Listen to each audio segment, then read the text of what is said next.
حضور نبی رحمت صلی اللہ علیہ وسلم کا مبارک فرمان ہے کہ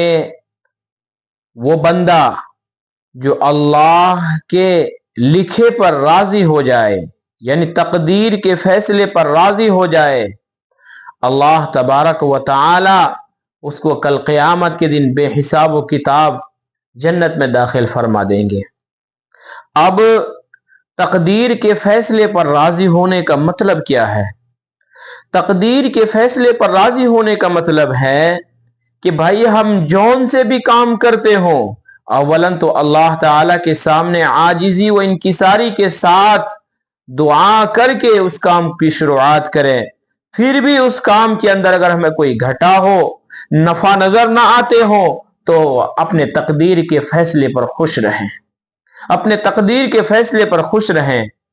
ابھی آج کی ہی بات ہے، میرے ایک چچا زاد بھائی ہیں، ان کا لڑکا تھا تقریباً 1 ہفتے کی عمر کا، 6 7 8 دن کی عمر کا ایک لڑکا تھا اس کا،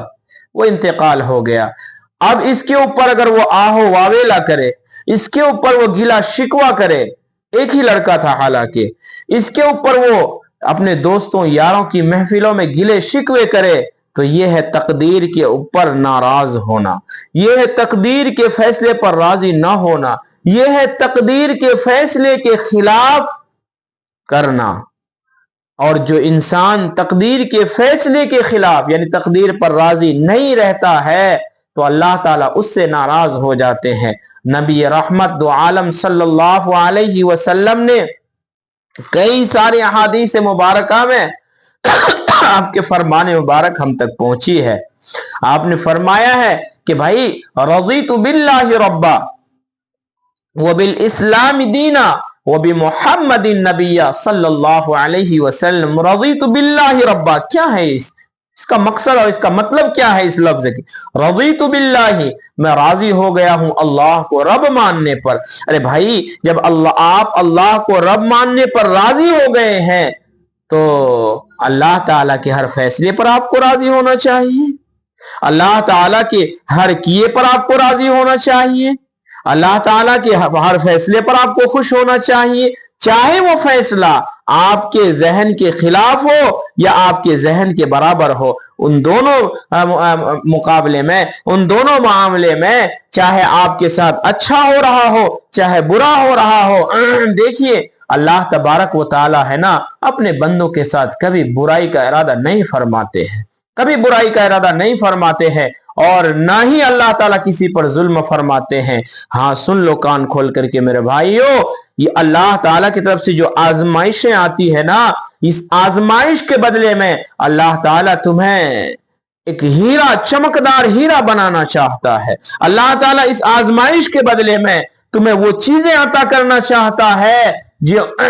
جس کی تمہاری نظروں نے کبھی دیکھا نہیں، تمہاری کانوں نے جس کے بارے میں کبھی سنا نہیں، تمہاری ذہنوں نے جس کے بارے میں کبھی تصور تک نہیں لایا، اس نعمت کو اللہ تعالیٰ اس آزمائش کے بدلے میں تمہیں عطا فرما دیں گے۔ ایسے بھی اللہ تعالیٰ نے قرآن کریم کے اندر فرمایا ہے ان اللہ اشترى من المؤمنین انفسهم واموالهم بان لهم الجنہ، کہ بے شک اللہ تعالیٰ نے بیع و شراء کا معاملہ فرما لیا ہے، خرید و فروخت کا معاملہ فرما لیا ہے، لین دین کا معاملہ فرما لیا ہے، اس کے ساتھ کہ مومنین کے ساتھ بھائی کیا بدلے میں دیا ہے اللہ تعالیٰ نے؟ ان اللہ اشترى من المؤمنین انفسهم، اللہ تعالیٰ نے ان مومنین کی جان کو، مومنین کی مال کو، گویا کہ پورے مومن کو ہی اللہ تعالیٰ نے خرید لیا ہے۔ کیوں؟ کس چیز کے بدلے میں؟ بِأَنَّ لَهُمُ الْجَنَّةِ، تاکہ اس کے بدلے میں اس فانی دنیا میں اپنے آپ کو قربان کر جاؤ، اس کے بدلے میں بِأَنَّ لَهُمُ الْجَنَّةِ، تاکہ تمہیں جنت عطا فرما دے اللہ تعالیٰ، تاکہ جو میں جنت عطا فرما دے اللہ تعالیٰ۔ اس لیے اللہ تعالیٰ کی طرف سے جب کوئی آزمائشیں آتی ہو، اللہ کی طرف سے کوئی امتحانات آتے ہو، اللہ کی طرف سے کوئی پکڑ، اللہ تعالیٰ کی طرف سے کوئی ہلا دینے والی خبریں آتی ہو، تو ہم مومنوں کے لیے اولاً تو یہی سبق ہے، ہم مومنین کو اولاً تو یہی ہمیں نصیحت دیا گیا ہے، اللہ کے رسول مقبول صلی اللہ علیہ وسلم نے ہمیں یہی نصیحت فرمائی ہے کہ بھائی ہر حال میں مومنین خوش رہنا سیکھ لے، اللہ کی تقدیر پر راضی ہونا سیکھ لے، اسی دن سے مومنین کے سارے جھنجٹ ختم ہو جائیں گے، ساری پریشانیاں دور ہو جائیں گی، سارے معاملہ اس کے پریشانیاں والے ختم ہو جائیں گے۔ لیکن یہ خوش رہنا سیکھے تو صحیح۔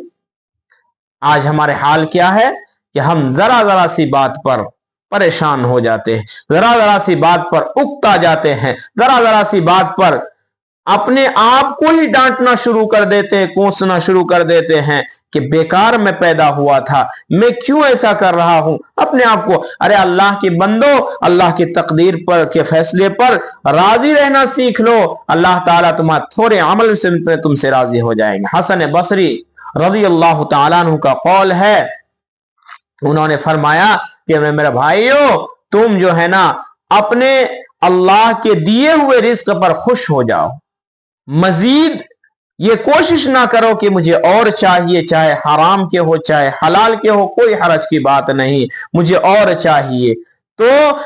جب تم اللہ تعالیٰ کے دیے ہوئے تھوڑے رزق پر صبر کرنے لگ جاؤ گے، اللہ تعالیٰ کے دیے ہوئے تھوڑے رزق پر صبر کرنے لگ جاؤ گے، گلا شکوہ نہیں کرو گے، دوستوں کی محفلوں میں اس کا تذکرہ تک نہیں کرو گے کہ آج میرا گھر فاقہ ہے، آج میرے گھر میں کچھ نہیں ہے، اس طریقے کی گلے شکوے نہیں کرو گے، تو کل قیامت کا دن ہوگا، لوگ ہما ہمی کے عالم میں ہوں گے، لوگ پریشان ہوں گے، لوگ ایک دوسرے کی طرف متمنی ہوں گے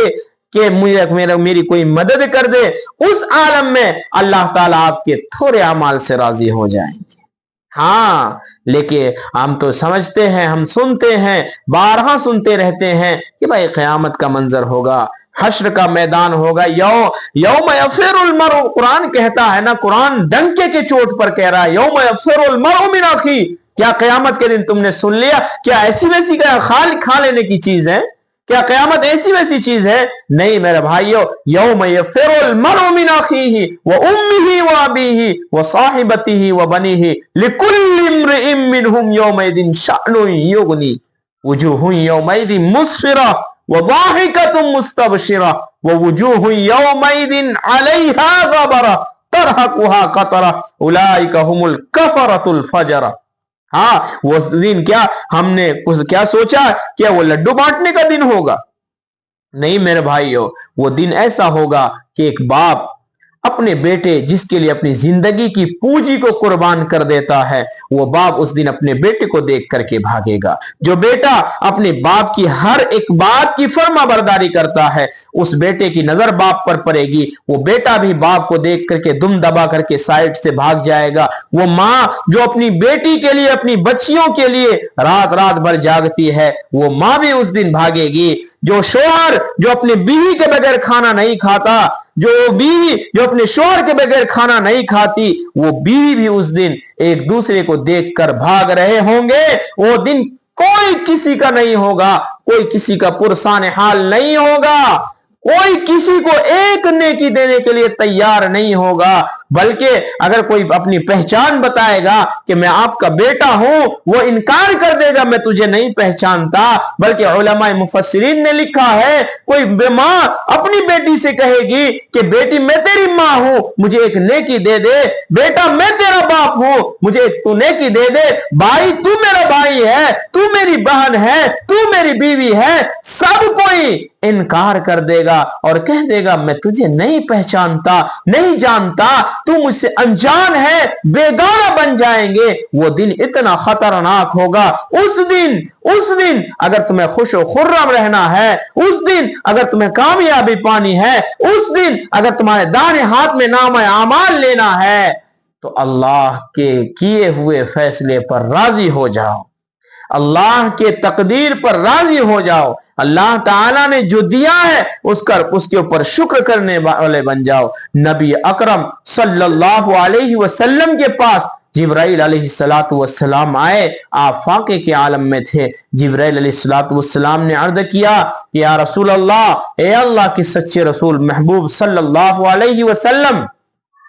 اللہ تعالیٰ نے مجھے بھیجا ہے کہ جاؤ جاؤ میرے محبوب فاقے کے عالم میں ہے، ان کو پوچھو تو صحیح، اگر وہ بولے تو احد کے پہاڑ کو سونے سے بنا دو تاکہ میرے محبوب کو کہیں پریشانی ہی نہ ہو۔ محبوب صلی اللہ علیہ وسلم نے فرمایا نہیں جبرائیل، نہیں جبرائیل، مجھے احد کا پہاڑ سونا کا نہیں چاہیے، مجھے تو اللہ تعالیٰ سے یہ دعا ہے میری کہ میں ایک دن کھاؤں اور ایک دن بھوکا رہوں۔ حضرت جبرائیل علیہ السلام نے عرض کیا یا رسول اللہ یہ کیسا معاملہ ہے؟ تو آپ نے فرمایا ہاں جبرائیل، میں ایک دن کھاؤں گا تاکہ میں کھا کر کے اللہ کا شکر بجا لاؤں، ایک دن میں بھوکا رہوں گا تاکہ میں صبر کر کے اللہ کو دکھلاؤں، کیونکہ مجھے اس دنیا کو چھوڑ کر جانا ہے، یہاں میں کیا کروں گا؟ اتنے سارے سونا چاندی، اتنے سارے جواہرات، اتنی سارے دھن دولت لے کر کے میں تو اللہ تعالیٰ کے سامنے یہی دعا کرتا رہا ہوں، اور میری امت کو بھی یہی سبق ہے کہ وہ ایک دن کھائے، اگر ایک دن بھوکا رہے